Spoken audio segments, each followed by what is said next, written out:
এই দই চানাচুরটা খেতে যে এত মজা গাইস, তোমাদের আর কি বলবো। এমনি তো আমি বলে বোঝাতে চাই না, তোমরা রেসিপি দেখো আর বানাই খাও, বুঝছো? তো প্রথমে এখানে লাগবে হচ্ছে দই। তো আমি এখানে একটা টক দই নিয়েছি, আর টক দই এখানে আমি আগে থেকে যেহেতু ব্যবহার করেছি অর্ধেক আছে আর অর্ধেক নাই। তো তো কি বিষয়, আর কিছু করার নাই, এখানে অর্ধেকটা দিয়ে আমার হয়ে যাবে, অতটা আমার লাগবেই না। তো এখানে আমি 2 চামচ নিয়েছি আর 1 চামচ চিনি নিয়েছি।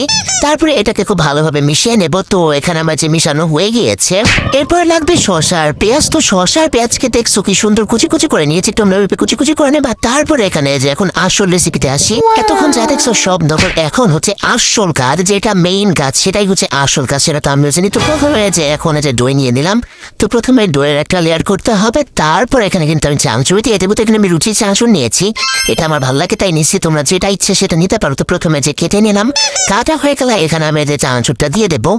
দেখছো একটার মধ্যে কতটুকু থাকে, একটা দিয়ে তো আমার হবে না রে গাইস। তাই এখানে আমি আবার আরেকটা নিয়ে নিয়েছি। তো আরেকটার প্যাকেট খুলে আমি যে দিয়ে দিলাম, তো চানাচুর দেওয়া হয়ে গেছে। এখন যে উপর থেকে যে পেঁয়াজ দিয়ে দিলাম, তো 4-3 আমি সমানভাবে দিয়ে দিলাম। তারপরে দিয়েছি আমি যে শসা, তো শসাটা আমি একটু বেশি পরিমাণে দিয়েছি, কারণ আমার শসাটা ভালো লাগে, তাই তোমাদের ইচ্ছা হলে দিবা, না হলো নাই। তারপরে যে এখানে তেঁতুলের চাটনি দিয়ে দেবো।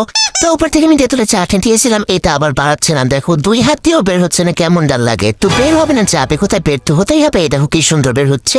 তো তেঁতুলের চাটনি দেওয়ার পরে আমি আবার ওপর থেকে একটু দই দিয়ে দিলাম, মানে যে দইটা রেডি করছিলাম ওইটা এবার দিয়ে দিলাম। ফাইনালি কিন্তু ভাইরাল দই চানাচুর রেডি। তো আমার কাছে কিন্তু খুবই ভালো লাগছে, আমার এই যে এখন ভয়েস ওভার দিতে গিয়ে আবার খাইতে মন যাচ্ছে। তো তোমরাও কিন্তু ট্রাই করবা আর আমাকে জানাবা কেমন হয়েছে। আমার কাছে কিন্তু মাশাআল্লাহ অনেক ভালো লাগছে। তো আজকের মতো এ পর্যন্ত, সবাই ভালো থাকবে, সুস্থ থাকবে, আল্লাহ হাফেজ।